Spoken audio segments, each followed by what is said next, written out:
Okay, let's unpack this then. Tonight, we're embarking on a deep dive Yeah. into an idea that, well, it could fundamentally shift how you see yourself. It really could. We're asking, is your self, that core you feel inside, is it truly solid, permanent? Or is it something else entirely? Something maybe more fluid, even illusory? Exactly.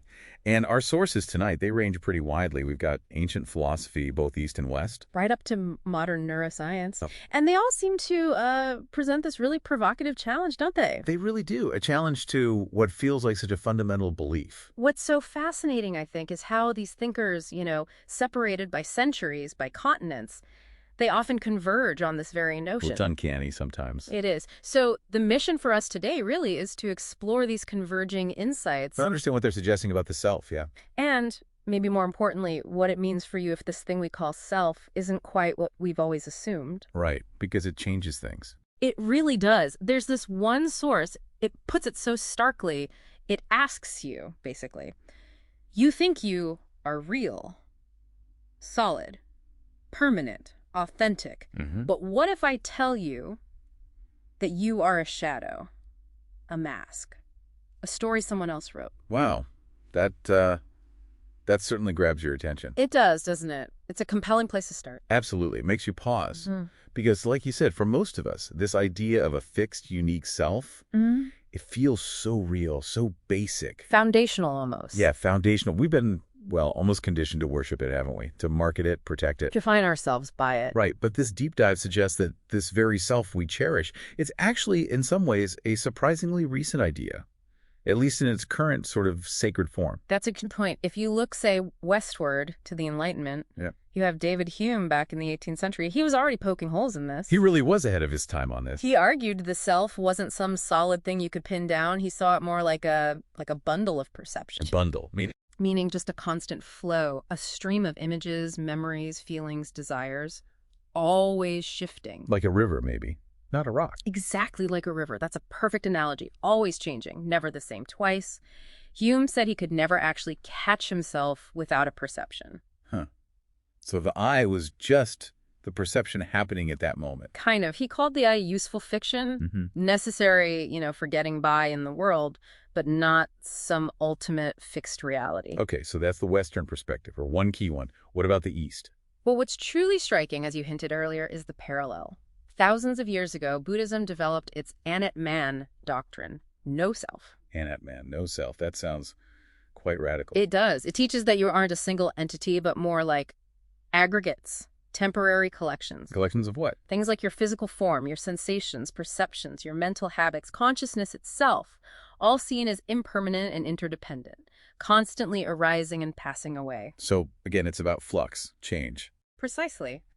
It's not saying you don't exist, but that there's no fixed, unchanging core, no permanent soul or self behind the experiences. And clinging to that idea of a fixed self that's seen as problematic. Yeah, in Buddhism, that very belief, that attachment to a solid I, is often seen as a major source of suffering, because you're trying to hold on to something that by its very nature changes. Okay, so we have Hume's bundle and Buddhism's aggregates, ancient ideas. Yeah. But what about now? Science. Right. And this is where it gets really compelling today.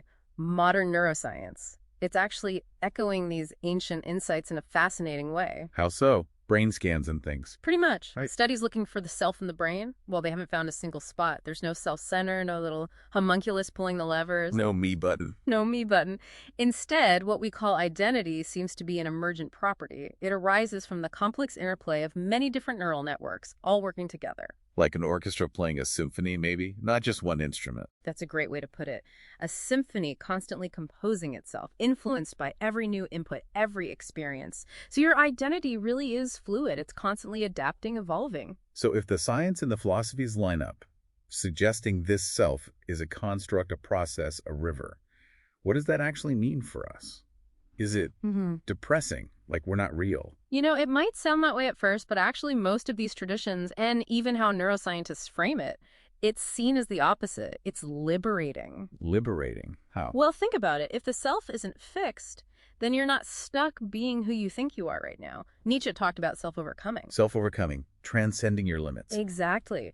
Recognizing that the cage you sometimes feel trapped in your habits, your fears, your fixed ideas about yourself, it's largely built from your belief in that fixed identity. So if you see the walls aren't solid. Then maybe you can walk through them, or at least see they're not as solid as you thought. It opens up this huge question, really, for you listening. If the self is a construct, what does that free you up to become? That's a powerful question to sit with.